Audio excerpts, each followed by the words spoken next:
Radio Spiritualité Chrétienne, la radio de la plus haute spiritualité du monde, la spiritualité en Jésus-Christ de Nazareth.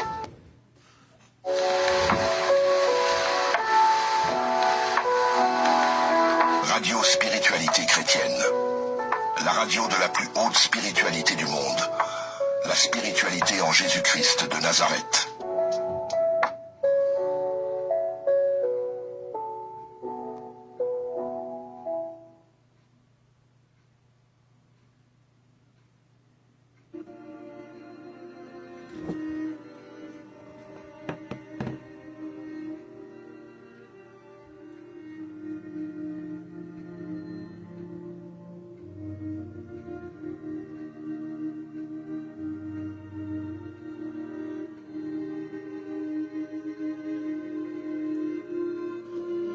Shalom, shalom, shalom, shalom, peuple de Dieu, shalom. Bonsoir à tous, bienvenue à notre programme de prière, de prospérité.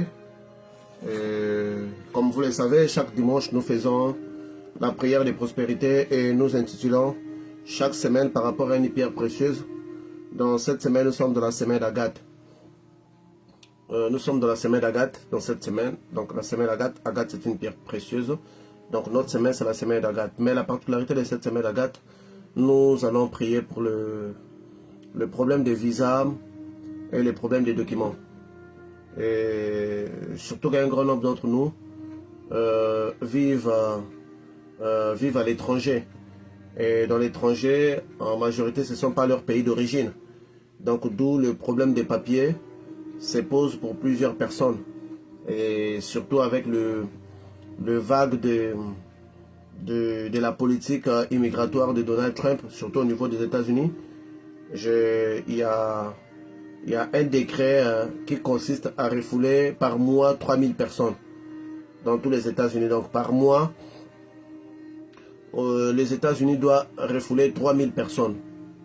Vous voyez, c'est un côté énorme. Donc les agents de l'immigration doivent par mois saisir 3100 papiers.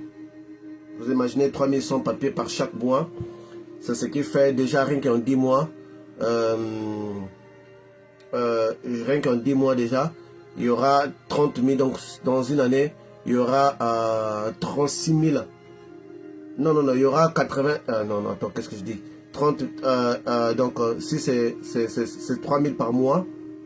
Waouh. Non, en fait, c'est 3000 par jour, pas par mois. Je n'avais pas regardé. Vous voyez, c'est 3000 c'est 3000 personnes par jour dans tous les États-Unis. Et dans tous les États-Unis, donc les agents de l'immigration doivent mettre la main sur 3000 personnes. C'est ce qui fait 90 000 personnes par mois. Rien que dans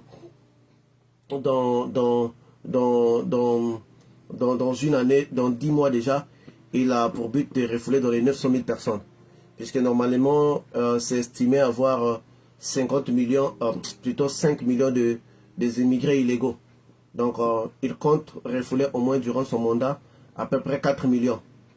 Donc, il y a beaucoup de gens qui, j'ai parlé avec eux, que j'ai vu même dans des réseaux sociaux, qui normalement sont en train d'attendre ils ont déposé leur dossier à l'immigration comme quelqu'un, un collègue, bon, pas un collègue directement, mais un ami, son frère, son beau-frère plutôt, qui vient d'arriver aux États-Unis. Il a déposé son dossier à l'immigration pour demander son asile, mais on lui renvoie une autre lettre pour lui dire de quitter les territoires. Son dossier n'avait pas été approuvé, n'avait pas été retenu. Donc vous voyez des gens comme ça qui ont leur dossier en pleine immigration en cours, mais qui sont arrêtés et refoulés. Donc pour ces personnes-là, l'urgence des prières est essentielle pour que Dieu puisse les aider. Mais pourquoi est-ce que je fais cette prière? Pourquoi est-ce que surtout je crois à cette prière? Je vais vous le dire parce que moi-même j'ai été assisté par Dieu dans ce qui concerne mon voyage. Déjà quand Jésus me délivre des sens occultes, là en 2014, c'était vers mars, quelque chose comme ça, il me délivre des sens occultes. Il me dit que je vais t'envoyer dans un pays lointain, là où tu seras loin de la terre de tes ancêtres ainsi qu'autres.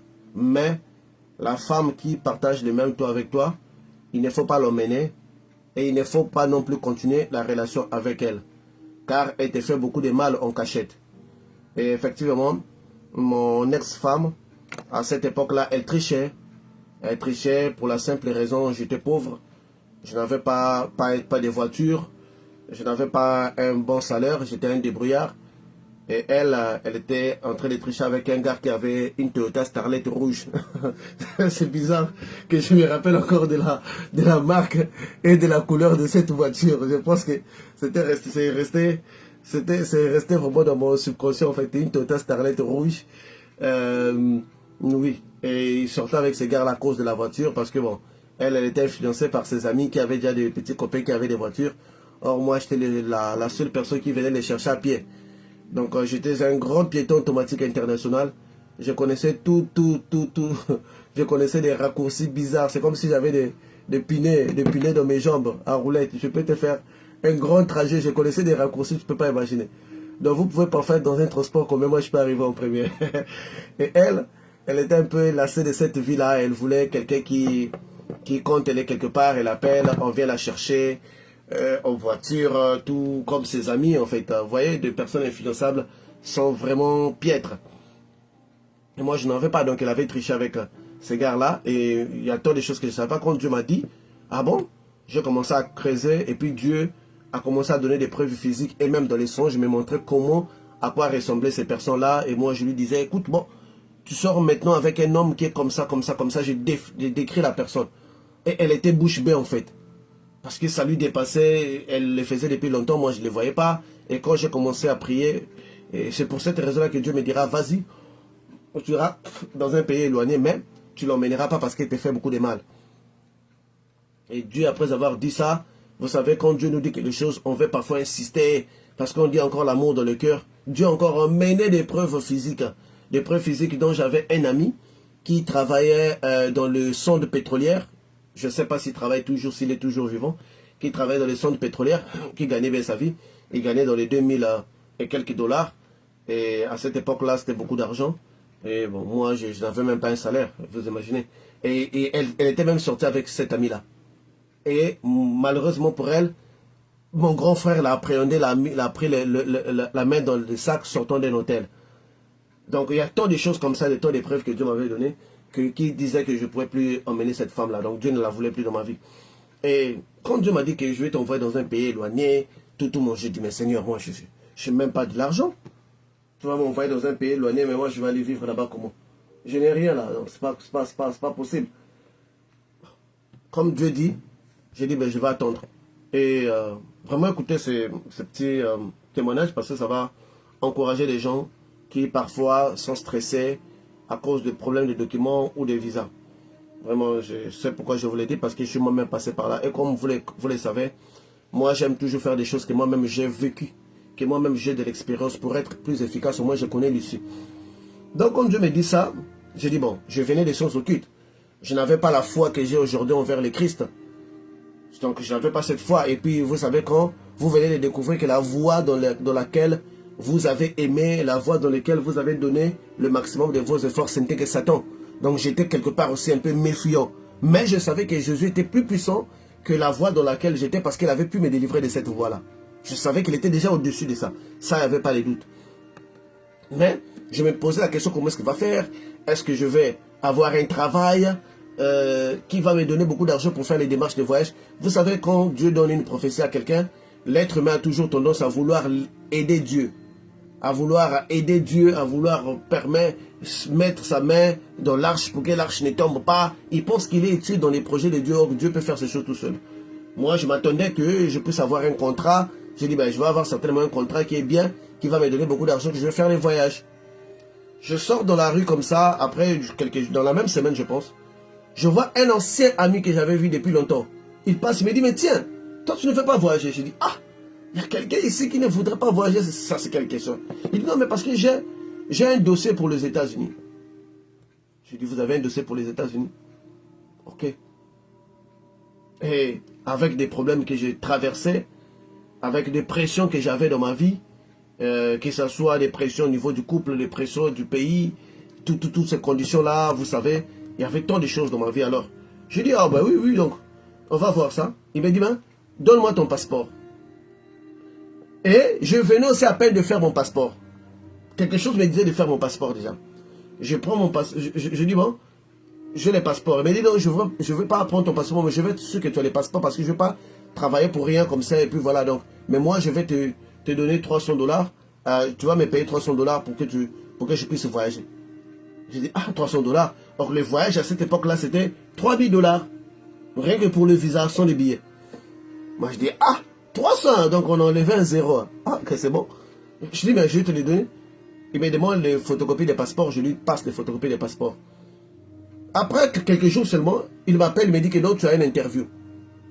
Au niveau de l'ambassade, donc, ah. J'ai dit, mais Seigneur, c'est rapide. Mais je n'avais même pas aussi les $300 encore. J'ai dit, bon, on va aller. Je vais à l'ambassade, arrivé au niveau de l'ambassade. L'ambassadeur arrive, ça arrive mon tour. L'ambassadeur voit mon passeport. Il regarde. Il me dit, il me pose d'abord la question. Est-ce que ce visa qui est dans ton passeport là, c'est un vrai visa? Oh. Moi je lui dis, mais comment ça serait pas un vrai visa? Ça serait pas un vrai visa comment? Comment ça serait pas un vrai visa? Il me dit, non, moi j'ai des doutes sur toi. Moi, j'ai des doutes sur toi. J'ai des doutes sur toi. Et je vais vérifier si tu avais voyagé. Qu'est-ce qui s'est passé? J'avais un visa. De Dubaï, je pense. Dubaï ou Afrique de Dubaï. Mais je n'avais pas voyagé. Mais le visa était là. Donc, si l'ambassadeur savait que je n'avais pas voyagé, il allait dire que je n'étais pas crédible. Donc, je dis, il m'a dit que moi, je vais vérifier si réellement tu avais voyagé. Parce que le visa était déjà expiré. Parce que quand les ambassadeurs voient que tu laisses expirer les visas dans ton passeport, ça leur inspire pas confiance en fait. Moi, dès qu'il a dit ça, je suis ah, c'est mort là. Parce que déjà, moi, je n'étais pas parti. Et puis, je lui ai répondu affirmativement que j'étais parti. Vous voyez, ça, c'est une erreur que j'avais faite. Je m'en vais à la maison. Et les gens, j'étais la première personne qu'on avait saisi les passeports. Les gens étaient étonnés, même les gardiens au niveau de la porte. Ils m'ont dit, mais comment ils t'ont saisi les passeports? Ils ne peuvent pas. Toi, tu as des sérieux problèmes. Et moi, je suis arrivé à la maison, je dis, ah, voilà, Jésus était un menteur. Jésus était un menteur. Jésus était vraiment un menteur. Je dors la nuit. L'Éternel me dit, va demain prendre ton passeport avec les visas. Moi, j'ai dit, Seigneur, je sais à quoi tu joues. Moi, j'ai passé tout mon temps dans l'occultisme de t'attaquer. Et là, tu veux te venger en me livrant entre les mains des Américains. Comme ça, je serai très bien emprisonné. Parce que lorsque le dossier est constitué par un ambassadeur américain, on va m'emprisonner pour sûr dans mon pays. Donc, ça veut dire que je vais faire la vraie prison. Je dis, oh, rien, je vais pas aller. Je comprends. Ah, je t'ai eu. Ah, Seigneur, je vois. Donc, tu veux te venger. J'irai pas. J'irai pas. Il a insisté toute la nuit. Je dis que je n'irai pas, je n'irai pas. Jusqu'à 9 h, il y avait tellement trop d'insistance. Je me suis dit, bon, je ne crois pas ce qu'il dit que je vais avoir les visas parce que je sais que je n'étais pas parti. Les visas là, je les avais laissés expirer, je n'étais pas parti. Je sais très bien, mais je ne vais pas donc. Allez, donc je ne vais pas plutôt faire les voyages. J'irai juste chez l'ambassadeur, lui demander mon passeport parce que Jésus m'a menti.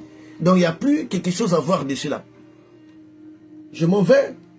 D'abord, un problème, c'est que quand tu n'as pas ton nom dans la liste des personnes à recevoir de l'ambassade des États-Unis, tu ne peux pas franchir leur portail. C'est pour des raisons sécuritaires, les attentats ainsi que... Donc c'est impossible.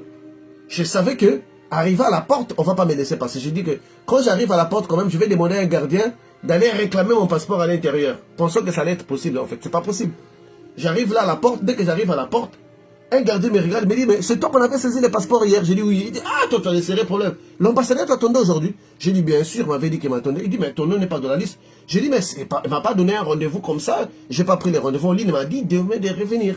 Il dit, ah bon? Tellement que c'est un gardien à la porte, il n'a pas l'autorité d'aller dans les bureaux de l'ambassadeur pour lui poser la question. Et il ne peut pas se faire non plus de problème en me bloquant.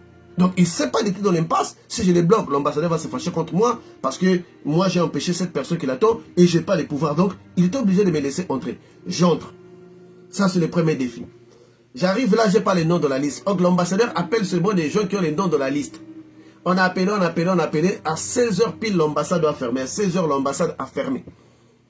Et on a appelé tout le monde sauf moi. Moi, je suis resté tout seul. Quand l'ambassadeur a fermé à 16h, vers 16h05, il est venu vers la caissière parce que pour ceux-là qui payaient pour les visas, pour parler avec elle en anglais, bien sûr. J'ai entendu ce mot de l'anglais derrière moi, puisqu'on donne le dos au guichet, on ne regarde pas les guichets, on donne le dos au guichet. J'ai entendu l'anglais qui me traversait les oreilles, les tympans déjà assassinés. Donc, j'ai senti la fraîcheur des États-Unis. Il pose la question en portugais à cette dame-là. Il dit, mais quel est cet homme-là? Cette dame-là lui dit, mais c'est la personne que tu avais saisi les passeports hier. L'ambassadeur dit, moi je lui ai dit de venir aujourd'hui. Elle a dit que je ne sais pas. L'ambassadeur a hésité un peu. Il a dit, j'ai entendu un silence. Ah, le silence là, vous savez, quand vous tournez les dos, vous dites le silence là, donc on est parti appeler la police. On va venir me prendre ici. Et moi je suis fini. Moi je suis fini. Ah, la confiance en Dieu c'est quelque chose. Hein? La confiance en Dieu c'est quelque chose. J'ai dit, ah je suis fini. Un silence. Et puis j'ai entendu ce mot au microphone. Patricio de Jésus. Viens à qui? Donc viens ici. Donc on m'a appelé. Donc il a réouvert les guichets. Donc l'ambassade est censée fermer à 16h pile. Donc à 16h15, l'ambassadeur a encore ouvert rien que pour moi. Vous voyez cette faveur-là. Je vais là-bas. Il me dit, il me pose encore la question sur les visas. Est-ce que tu es sûr que tu avais vraiment voyagé? Moi j'ai dit, hier tu m'avais dit que tu allais vérifier. De toutes les façons. Je l'ai dit comme ça, l'Éternel est vivant. Je dis, de toutes les façons, moi je veux seulement que tu me remettes mon passeport. Je n'ai pas besoin parce que je me disais que je vais aller faire ailleurs. Parfois, ce n'est pas dans cette voie-là que Dieu voulait. J'ai dit, de toutes les façons. Hier, tu m'avais dit que tu allais vérifier. Comme tu n'as pas vérifié, remets-moi seulement mon passeport. Moi, je vais sortir ici. Je vais m'en aller. Oubliez mon histoire. Remettez-moi mon passeport. Oubliez mon histoire. Il me rappelle, il me dit que non, en 2012, tu avais demandé les visas, on t'avait refusé. Or, en 2012, quand j'étais dans les sciences occultes, mes maîtres de la magie m'avaient dit que va demander le visa, on va te donner les visas. J'étais allé là-bas, on m'avait refusé. C'est le premier échec que qui m'était affligé dans les sciences occultes. C'est la première raison d'abord qui m'avait fait commencer à douter. J'ai commencé à douter, est-ce que ces personnes-là sont même puissantes? Est-ce que ces personnes-là n'ont pas les limitations? Donc Dieu avait fait ça exprès. L'ambassadeur me rappelle, j'ai dit, ah, donc les dossiers étaient encore, ils avaient encore les dossiers. J'ai compris, ça pouvait être l'une des raisons qu'on m'avait bloqué. Quand il a dit ça, moi j'ai dit raison de plus. J'ai dit, monsieur l'ambassadeur, vous n'avez pas donné les visas en 2012, je sais que vous n'allez pas me les donner, remettez-moi mon passeport.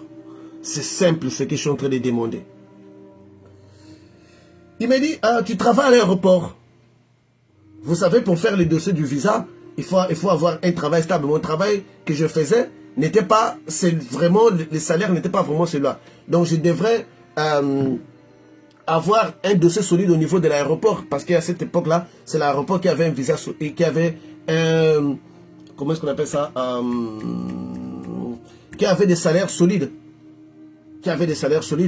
Donc, moi, j'ai dit, oui, je travaille à l'aéroport. Mais cependant, je ne travaillais pas à l'aéroport. Deuxième chute encore, des erreurs.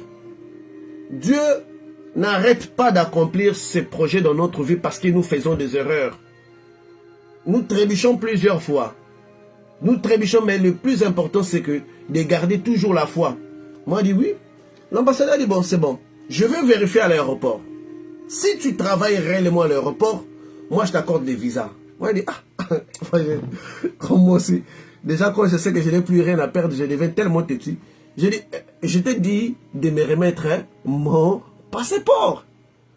C'est comme si l'ambassadeur n'avait pas écouté ces paroles-là. Il prend son téléphone, fixe papa, il appelle l'aéroport. Là, j'avais le cœur qui devait vraiment sortir des poitrines. Ah! J'ai dit, l'aéroport, là, on va leur dire quoi? Il a appelé. J'ai entendu l'ambassadeur dire mon nom. Et l'ambassadeur dit oui. En portugais, oui, je voulais juste vérifier que c'était vrai. Merci beaucoup de m'avoir. Donc, quelqu'un lui a dit à l'aéroport que moi, je travaille à l'aéroport. Moi, je n'ai jamais travaillé à l'aéroport. Je vois l'aéroport de loin quand je passe. Je n'ai jamais travaillé. Mais quelqu'un au téléphone, je ne sais pas jusqu'à aujourd'hui si c'est qui lui avait répondu que je travaille à l'ambassade. Quand je dis ça, même les larmes coulent des yeux. J'étais là, j'étais étonné. J'ai dit, mais qui est ce Dieu c'est Dieu. Qui a répondu à l'ambassadeur? Qui a pris la paix de l'ambassadeur? J'ai eu la chair des poules. J'ai commencé à avoir la première crainte de l'Éternel. La première crainte de l'Éternel m'a traversé donc comme un courant qui m'a traversé la tête. J'ai eu des frissons, je me suis rendu compte que je suis devant quelque chose de plus grand. Et j'ai regretté même les doutes et les blasphèmes que j'avais.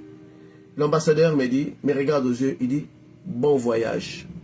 Il me donne un cachet. Quand tu mets seulement les cachets, quand tu dis bon voyage plutôt, il prend plutôt quelque chose là, comme un papier, il agrafe dans mon téléphone, dans mon passeport, il dit va payer là-bas. Dès qu'il me dit va payer là-bas, automatiquement je me suis rappelé d'un songe que j'avais oublié. Dans les songes, on m'avait donné les passeports avec les visas, je sautais en train de danser. Mais j'avais oublié ce songe là, on m'est réveillé tellement que j'étais réveillé altéré. Dès qu'il dit ça, le songe est revenu. Donc Dieu la nuit m'avait parlé. Il m'avait parlé. Et la dame là, elle était contente. Parce qu'elle n'a jamais vu quelque chose comme ça, celle avec qui on paye de les guichets. Elle a pris mon argent, elle a dit, tu as vraiment de la chance. Je sortais de l'ambassade, je dansais, tel que j'ai dansé dans les songes, et tout le monde là, même des gardiens, étaient étonnés. Ça, j'ai eu le visa. Je vais prier aujourd'hui pour les visas. Je vais d'abord prier pour les visas parce que si je prends un long témoignage, ça peut nous prendre un beaucoup plus de temps. Mais puisque c'est une prière juste de dimanche, je vais résumer l'autre partie des documents rapidement. Donc, je prends le visa. Donc, le visa sort, je voyage.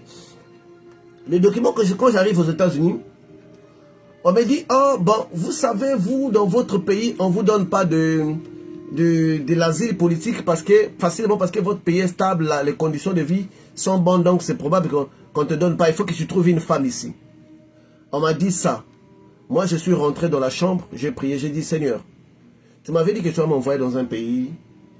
Maintenant, je vais passer par une femme pour avoir les documents. Si je reçois les documents par une femme, je serai obligé d'être avec elle. Je dois être loyal envers elle. Je vais lui devoir, Seigneur. Moi, je ne veux pas devoir quelqu'un. Je ne veux pas entrer dans la vie d'une femme à cause des documents. Je vais être avec la femme que je veux, mais je ne veux pas faire semblant. Seigneur, pourquoi est-ce que je dois devenir hypocrite? La même nuit, l'Éternel me dit que je te donnerai les documents, mais pas par une femme. C'est moi qui t'avais dit de venir et je te les donnerai, mais pas par une femme. Je décline l'offre. Vous savez, au niveau des États-Unis, il y a des femmes qui veulent des hommes qui viennent d'arriver. Parce que les hommes qui sont déjà là-bas, ils disent qu'ils sont déjà bousillés par les systèmes, ils ont déjà changé. Ce sont des hommes à 50%, 50%. Un homme qui vient de l'Afrique, et il est encore bien, tout. Ou bien un homme qui vient de l'Asie, ou bien un homme qui vient de l'Europe, un homme qui vient d'ailleurs, il est bien des choses comme ça. Par rapport aux hommes qui sont déjà dans les continents américains. Ou bien même des hommes qui viennent des autres pays, Mexique, tout. Donc ils préfèrent encore comme ça. Moi je dis, bon, je ne le ferai pas parce que Dieu a dit que je ne vais pas le faire. J'ai décliné l'offre. Plus que j'ai décliné l'offre, plus que les femmes venaient encore. Donc les femmes, oh non, moi je vais cet homme, je vais lui faire tout, je vais lui donner tout, il n'a pas besoin de travailler, tout. Dieu me dit, non. La fidélité envers Dieu paye. La fidélité, vous savez, ce qui empêche Dieu parfois de réaliser ces projets dans notre vie, parce que nous avons trop d'ambition et nous sommes malhonnêtes. Comme la sœur Caroline avait prêché, manque de sincérité. On a besoin d'autre chose, mais on cherche on présente autre chose. Manque de sincérité. Et moi, je disais parce que j'avais toujours aussi l'opportunité de parler avec ces femmes-là. J'ai dit non, moi, je ne veux pas être avec toi pour des papiers. Je ne veux pas que tu me donnes des papiers parce que je ne veux pas que je puisse avoir la dette morale envers toi. Et non, je ne veux pas. Je ne veux pas devoir quelqu'un. Je ne veux pas devoir quelqu'un. Ça n'a pas marché. Oh, mais ça va. Comme ça. Et petit à petit, Dieu a fini par commencer d'abord à me donner les permis de travail, ainsi que autres. Et le jour que Dieu m'a donné les documents, c'était exactement comme il m'avait montré dans les songes. Dans les songes, Dieu m'avait montré quoi? Dans les songes, Dieu m'avait montré que on m'appelle pour aller prendre les documents. J'arrive, donc déjà, je n'étais pas passé sur l'interview, que je ne devais pas passer sur l'interview, sur le juge plutôt au tribunal, chose qui ne se faisait pas. Et puis il y aura deux femmes qui étaient en train de me donner les documents. Une était derrière et l'autre était devant, qui me félicitait. qui me disait félicitations pour tes documents, félicitations, félicitations. Donc j'avais retenu ces deux images-là. Et voilà, je reçois des choses, des lettres qui me diront que non, ton interview, tu vas les faire par téléphone. Vous savez, à l'époque du coronavirus, ton interview, tu vas les faire par téléphone, au niveau des téléphones, donc tu n'as pas besoin de te déplacer. Donc, tel que Dieu avait dit que ton interview sera par téléphone, tu ne vas pas aller voir un juge en face. Ça, quand j'ai vu encore ça, la chair des poules encore, j'ai dit, ah, l'Éternel, mais ça c'est quel Dieu? J'ai commencé à voir la grandeur de Dieu, je commençais à craindre. La peur, la crainte que j'ai pour Dieu, c'est parce que j'ai vu sa grandeur. Et on m'appelle par interview, mon interview a duré dans les 12 minutes. L'agent de l'immigration m'a dit que je t'ai donné tes papiers, je te les envoie les 22. Chose qu'il n'était pas censé dire. Il dit que bon, c'est bon, je t'ai écouté, c'est bien pour moi, je te l'envoie les 22. Qui va m'interviewer? Une personne du même pays que moi. Or, dans l'immigration, on ne doit pas te mettre avec quelqu'un, le juge ou l'agent de l'immigration qui doit t'interviewer ne doit pas être de ton même pays. On change toujours. Mais par erreur administrative, on m'a mis la personne du même pays que moi. Ce qui ne devrait pas se faire. Dès qu'il m'appelle par mon nom, on se regarde, on rit. Il pose une question, on rit. Il pose une autre question, on rit. C'était tellement incroyable à cette époque-là. Je me dis, mais qu'est-ce qui se passe? Les gens m'ont dit, mais attends, c'est pas possible, ça ne peut pas se faire. Et on termine, il me dit déjà, ah bon. Il me dit, mets ton code. Il dit, bon, ah, j'étais déjà, hein, c'est bon. Donc c'est bon, le 22, je te l'envoie, hein, c'est bon déjà. Il me dit, réponds, posez. C'est bon, je te l'envoie le 22. Et le 22 là, je reçois, non, c'était pas le 22 là, la lettre n'était pas arrivée, mais sa lettre était vraiment écrite le 22. Moi, je reçois la lettre 9 mois plus tard parce que l'immigration avait d'abord bloqué à cause de, parce que c'était en présentiel, il fallait aller physiquement avec des coronavirus. Donc, après, je reçois une lettre qui me disait d'aller, mais je vois vraiment la date, surtout c'est écrit le 22 que la personne m'avait dit, janvier. Et je vais à l'immigration, je dis, je vais vérifier un dernier signe. Le dernier signe était que dans les songes, Dieu m'avait dit qu'il y aura une personne devant moi, une femme, et l'autre femme derrière. Et la personne qui sera devant moi sera en train de me féliciter, et l'autre femme derrière. J'arrive dans l'immigration, on me dit d'attendre, je donne mon nom, on m'a dit d'attendre. Je vois seulement une agente de l'immigration, une femme qui sort avec un dossier. Elle vient me dire félicitations. Directement, j'ai dit, il manque une chose. Il y avait une autre femme qui l'accompagnait. Pendant qu'elle parlait avec moi, sa collègue de travail est allée les chercher dans son bureau. Elle n'est pas là-bas. On lui a dit qu'elle se trouve dans le couloir en train de parler avec un demandeur d'asile. Elle vient lui rejoindre. Vous voyez, même les coïncidences qui devraient se faire ces jours-là, Dieu me les avait montrées en avance. Il est le maître des temps et des circonstances. Ce que l'être humain appellerait une coïncidence, je suis allé le voir dans son bureau, elle n'est pas là-bas, je l'ai suivi. Et quand elle vient les joindre dans le couloir, elle se positionne directement derrière elle et dit que je t'ai manqué à ton bureau. Donc, et celle qui était devant, elle a commencé à me féliciter. Je sors, j'arrive à la maison, je dis l'Éternel, tu m'as montré de quoi tu es capable. Et ce soir, je crois que peu importe ta situation, peu importe ton dossier, l'Éternel Dieu d'Abraham, qui m'avait assisté du visa jusqu'à la régularisation, est ici aujourd'hui présent. Je déclare par le nom de Jésus-Christ de Nazareth que les portes des visas et des ambassades puissent s'ouvrir pour toi au nom de Jésus. Je renverse toute autorité, je renverse toute opposition, je renverse toute plainte contre toi au nom de Jésus-Christ de Nazareth. J'inscris ton nom dans les dossiers de l'immigration comme étant des personnes favorisées au nom de Jésus. Je déclare la chute des personnes qui pourront être obstacles pour toi. Que Dieu positionne des gens qui sont en ta faveur. Je touche le cœur de l'ambassadeur en ta faveur. Commençons par l'obtention du passeport pour ceux-là qui n'ont pas au visa jusqu'à la régularisation de papier. L'Éternel l'éternel dans sa gloire, dans ta puissance, dans ta manifestation. Toi qui es le maître des temps et des circonstances, incarne-toi dans la vie de toutes les personnes qui sont dans la détresse au niveau des États-Unis, en Europe et ailleurs. Au nom puissant de Jésus-Christ de Nazareth, je fais tomber les principautés, les autorités qui se dressent devant tes enfants. Toute la terre appartient à l'Éternel. Tes enfants vont s'installer là où ils veulent s'installer. Tu avais installé Abraham dans le pays que tu voulais. L'Éternel Dieu Tout-Puissant, toi qui ne souffres d'aucune limitation, toi qui imposes ta volonté aux rois, aux princes, aux principautés et aux divinités, j'impose ta volonté, impose ta volonté dans toutes les nations où tes enfants se retrouvent, grands qu'ils puissent être. Seigneur, tu avais fait trouver la grâce au peuple d'Israël dans tous les pays où ils étaient. Seigneur, en Perse, dans tous les pays où ils étaient, même en Babylone, tu avais imposé ta volonté. Je déclare maintenant que la voie du voyage, que les routes pour permettre à tes enfants de voyager puissent être grandement ouvertes au nom de Jésus. Je frappe la main de l'autorité du sorcier, du démon qui a pris la responsabilité de bloquer. Je déclare au nom de Jésus-Christ de Nazareth, je déclare au nom de Jésus que l'Éternel Dieu Tout-Puissant concrétise ton projet de voyage, qui t'assiste, car je t'ai vu en œuvre. Je ne prêche pas, je ne parle pas, je ne prie pas sur des choses stérile, mais j'ai prié pour ce que l'Éternel m'a montré. Et je crois aujourd'hui que toute personne qui écoutera cette prière dans les années à venir, aujourd'hui ou plus tard, il obtiendra une faveur spéciale, parce que tu es ce Dieu juste et fidèle. Ta parole dit, on donne que ce que nous avons. Seigneur, si je ne t'avais pas vu à l'œuvre, je n'aurais pas dit ceci, mais Seigneur, tu m'avais tellement convaincu. Moi qui étais incrédule, moi qui étais occultiste, tu m'as convaincu de ta main puissante. Et combien ceux-là qui s'agenouillent déjà devant toi, combien ceux-là qui t'appellent déjà Dieu. Oh Dieu Tout-Puissant, ouvre les portes des cieux, ouvre les frontières terrestres. Seigneur,